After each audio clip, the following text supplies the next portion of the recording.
But Niko, do it now. Oh no, not that. Do it now. Alright, here we go. We are gonna be watching the game. We have Niko versus GreenGoblin.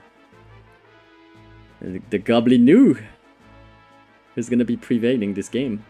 We're gonna be hiding in the best hiding spot ever. There's only one best hiding spot ever, and that's the one I'm gonna hide in. Yes, me lord. Okay. Right. Okay, Yes, me lord. Right. All right. I am top tier, Niko says. Yes, me lord. And top tier Niko, he started right here in green. Yes, me lord. Okay. Yes, me lord. So I'm interested in a real tour. All right. Yes, me lord. Okay. All right. You're not interested in the Duke Nukem tour? All right. Pro game. All right. All right. Yes, me lord. Alright, Okay. let's hide in a corner and let's watch the game. Right. All right. All right. Yes, me lord. Here we go. Here we go. The green player, Mr. Niko, playing the Cult Heroes humans. And starting right there, he's facing Mr. GreenGoblin in white, playing the Dragon Mo Orcs. And starting right here. We have hidden our peon pretty nicely, and we're going to be watching the action unfold, where the two top tier players of Warcraft 2 are playing. We shall see. We shall see about that. We shall see who is the top tier player.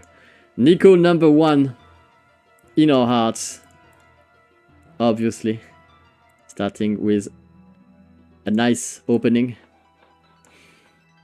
If you get the idea that he might be late, you're wrong. Niko is Niko.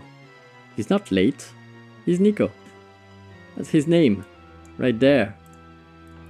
And he's ready to show us how humans, how the Cult Heroes humans, beat the Dragon Mo Clan Orc.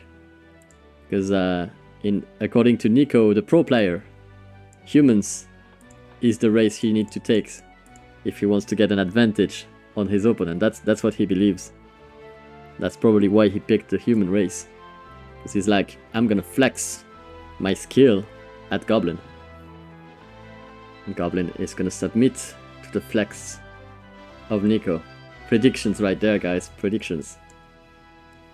Alright. And there's one thing certain, is that Niko loves his farms. Everybody's scouting everywhere. It is interesting. Alright. Need to make sure Niko doesn't hear me too much, because right now I muted myself in Discord. Is Goblin listening to the Twitch? Goblin, are you listening to me on Twitch? Goblin.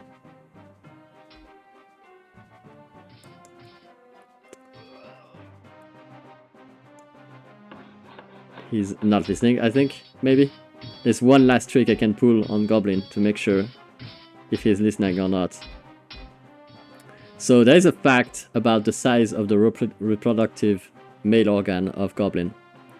And the fact is that it is way oversized?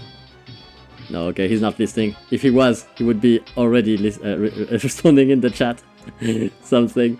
Alright, so Goblin is not listening, that's good. So we have Goblin and Niko playing the 1v1, and Goblin is knocking on the door of Niko, and Niko is gonna be like, no, don't knock my door. I knock your grunt. And he knocked the grunt of Goblin down. Pretty nicely done. Niko has not found Goblin yet, I think. Maybe he did, but don't know where he's going. Niko is getting stuck everywhere on the map, like a true pro player. Doesn't know where to go. He's gonna stuck his footman here as well. Okay, no, never mind. Just scouted. Needed to be scouted all the way, I guess. And Goblin's gonna be sending some more grunts. Some level 3 grunts against level 3 footman. Purple? Where is purple? Where's the purple color? Am I purple? No, I'm blue. No. Crazy Rack. No one's purple. I'm sorry. Oh, no! Oh, door. Okay, the grunts of Niko are gonna try to buy himself some time. Buy him some time there, because his army is split like a true player. Niko has split his army in two. and took a fight against the white grunts. And now half of his army is not engaged. It's up there, but it's sleeping there. They are playing cards over there, while the footmen were running for their lives on the bottom side of the map.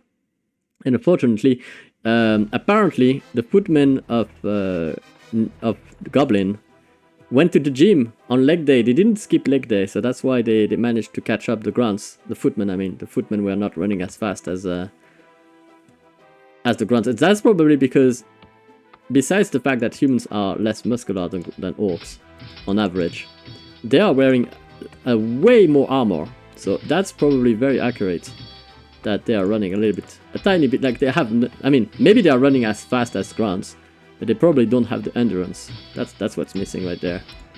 And that's probably the reason the footman of Niko got caught. The other reason might be that Niko didn't know where to run, and he probably didn't use the diagonal moves as much as he should have. He could have actually been running for days because they run the same speed. Whereas the grunts of the Goblin were running diagonally, meaning they got an advantage in speed on the map. And the archer is gonna kill the first gun, so that archer already getting some value. Is he gonna get even more value? That's the question. We have a keep for Niko and a stronghold for Goblin. The archer killed two grunts. I would say if it kills one grunt, it is worth the investment, right? Because the archer only costs 500 gold and 50 wood. The grunts, they cost 600 a piece, so that one archer already paid for himself, at least. But there's even more grunts coming. And when I say but, I don't mean the body part, I mean but, B-U-T, not the double T at the end. Of course, I have to precise this, very important. My viewers can be mistaking sometimes. Alright, very nice, very nice. The archers are killing the grunts. The peons are repairing the racks. So don't, you know, it may seem like a bad trade when you're the grunt player, right? But the repairs cost money too. It's very low though. Right, so the repairs are not worth it here, but not but. Exactly. True. There you go. 2 more grunts being killed right there. And only one archer can hit the ones on the back, so it's a bit unfortunate. This one is just, it just doesn't have the range. But he's gonna be moving a peon out so that the archer can attack. And in he goes. Together they shall rule the world. That grunt was about to die, but I guess it gets to you know, leave for now. Can we kill it? Yes. 2 arrows. 1 grunt, 2 arrows, 2 arrows, 1 grunt. I don't know. You pick your pick. Goblin has expanded successfully, not denied. All that time bought him so much time. So much time that he got the ogres. Do you think it's gonna be a fair game? Do you think it's gonna be fine for Niko? Because it seems that Niko lost a lot more to that trade than than the big picture. The big picture is, I don't think Niko has an army to fight this. His footmen and 1 knight attacking Goblin here, and Goblin's like, well, I have 7 ogres. Oh, sorry, never mind. I have 9 ogres. An expansion running. Billion peons. I already finished my first gold mine. And you don't. And I'm taking a 3rd gold. A 4th gold there. A 3rd gold there. It's like, yep. But actually, I'm on the good, good side of the trade. And we are getting decays? No, not Death Knights. No Death Knights, I don't think so. We have lost though. We have lost. Death Knights, not yet. But Death Knights would have been a very good addition to Goblin's army, I think. But I guess Lust works too. And when you have 9 ogres lusted, I mean, it doesn't matter if you have like 2 archers defending a blacksmith. There's no saving that blacksmith. He knows it. He needs to rebuild one. But it's gonna die just the same. I mean, it's not like you can repair this. And